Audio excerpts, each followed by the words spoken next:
Après le 11 janvier et dans les contrats de ville, les associations sont considérées comme des pivots, des relais indispensables de l'éducation citoyenne. Une part de la dotation de solidarité urbaine est réservée aux associations. On constate que cette part diminue. Le secteur associatif est une vraie richesse pour notre société. Il est dynamique, innovant et emploie 1,5 million de salariés. La plupart des associations employeuses ayant moins de 10 salariés. Or, il a été annoncé mardi 26 mai un projet d'ordonnance visant à supprimer le dispositif Impact Emploi Association au profit du seul chèque emploi associatif, rapprochant ainsi les associations des entreprises.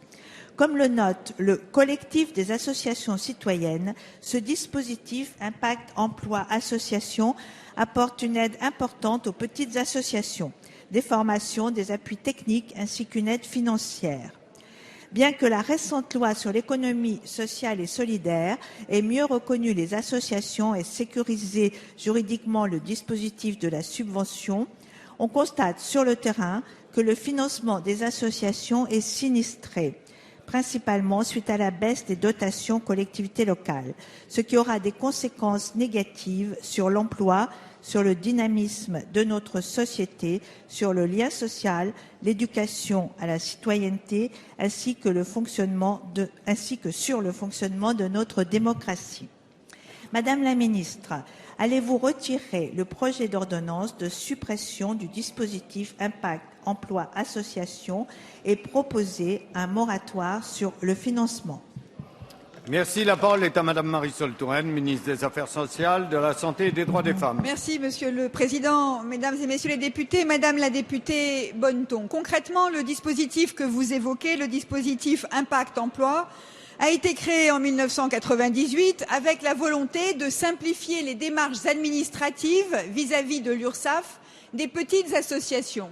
Les petites associations, c'est-à-dire celles qui emploient moins de 10 salariés, peuvent désigner un tiers de confiance et l'URSSAF met à la disposition de ce tiers de confiance un dispositif, un logiciel de paye qui permet de réaliser l'ensemble des formalités et des déclarations sociales. Ainsi, l'association n'a pas besoin de se préoccuper de l'ensemble de ces démarches administratives.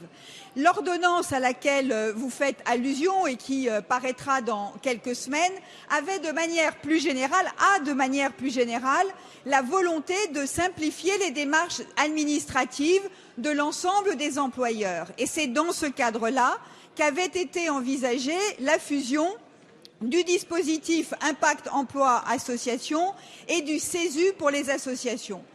Nous avons bien entendu les préoccupations qui ont été exprimées par des associations qui disent qu'elles trouvent toute satisfaction dans le dispositif tel qu'il existe.